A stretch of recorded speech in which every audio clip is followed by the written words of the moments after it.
2815. This is the current 2v2 MMR world record that is held by Zen. If we look 940 MMR below that, you would be 1875, the MMR that is required to hit SSL.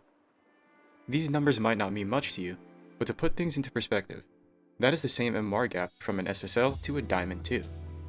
There's an entire world within SSL that many players don't even hear about. Just because they share the same rank doesn't mean they are cut from the same cloth. This is something I like to call the SSL hierarchy. Before we get into the hierarchy, I believe that everybody should know how the rank system works in Rocket League. Everyone that plays Rocket League has something called MMR. This stands for Matchmaking Rating.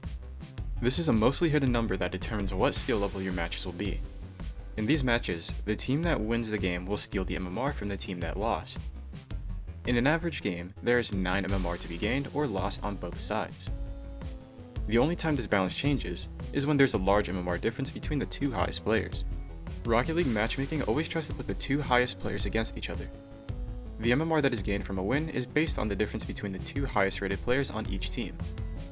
For example, if the two highest players in the lobby are 1870 and 1867, they will always face each other, and the games will be based on the MMR difference. Since it is only a 3 MMR difference, this will be a normal 9 MMR game. Now let's say the two highest players on the field are 1870 and 1963. That is a 97 MMR gap. In this case, the 1963 has far more to lose, but much less to gain if they win. The reason I'm explaining this is because the higher your MMR is, the more mismatched the games have the potential to be. This can make gaining MMR difficult. Now that we have that out of the way, let's start at the very bottom of the hierarchy. Base SSL, 1875 to 1899. SSL is the rank that every Rocket League player wants to be. People tend to think that just because you achieved SSL, you are at the very top of Rocket League. Even though you are within the top 0.1% of Rocket League players, it is more accurate to call base SSL the beginning of Rocket League rather than the end. The unfortunate part of hitting SSL for the first time is realizing that you have a long way to go if you want to face the best players in the world. Playing in base SSL lobbies won't be that different from any other 1800 GC3 lobby. You won't be facing any active pros because you are still too low to see any. You still have a difficult time trying to get a good placement in RLCS, and you have a bunch of teammates that will get mad at you for the smallest things. You may see a few content creators or streamers in this rank.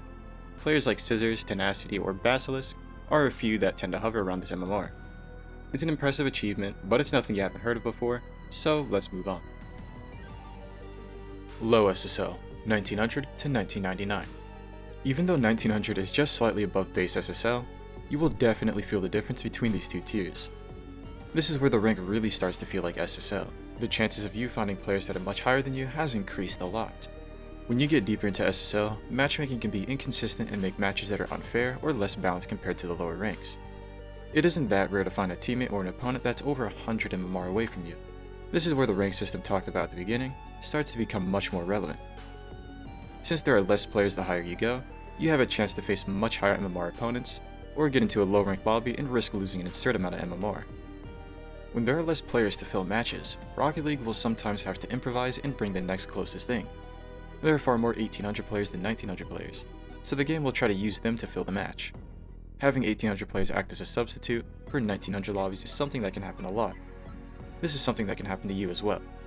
When you are 1900, you will also serve as a filler for much higher ranked games, just like the 1800s. This is why I said 1900 feels more like SSL.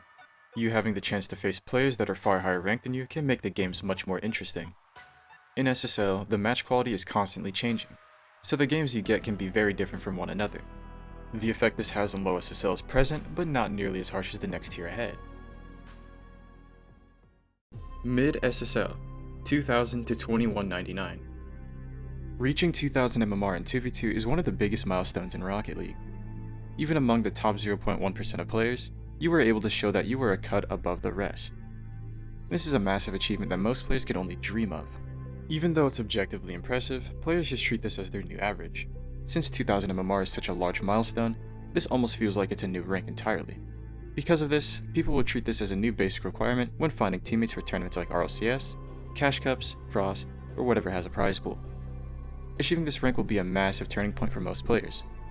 It opens up a lot of options for finding other high-ranked players to team with. In mid-SSL, people have a very high chance to repeatedly face the same players across multiple days and even months.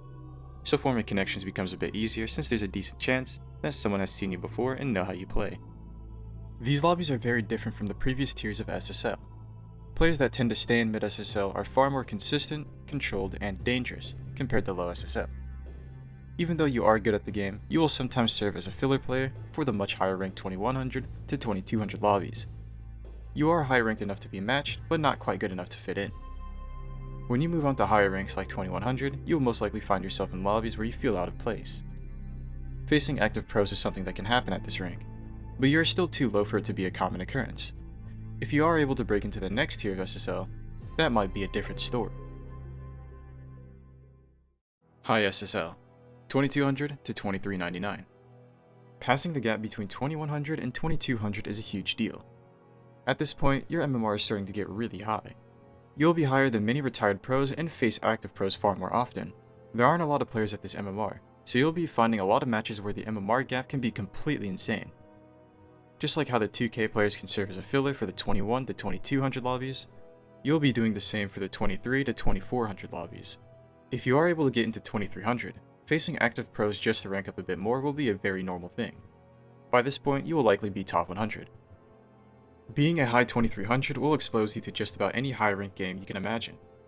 You will find high level RLCS pros, bubble players, and other well known high ranked players. There are plenty of pros that tend to hover around this rank, so the matches are going to be extremely difficult. 2300 is the MMR where most pro players struggle to get out of.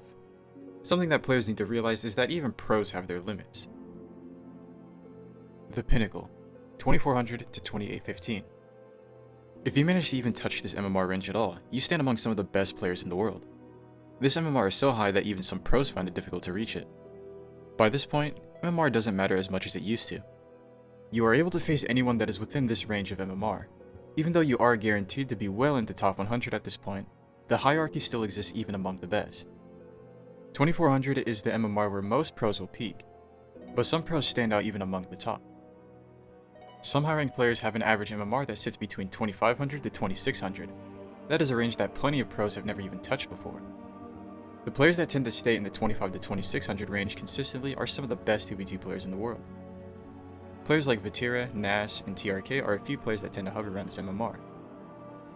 Some of the players that sit in this range have even gone high enough to achieve 2700 MMR.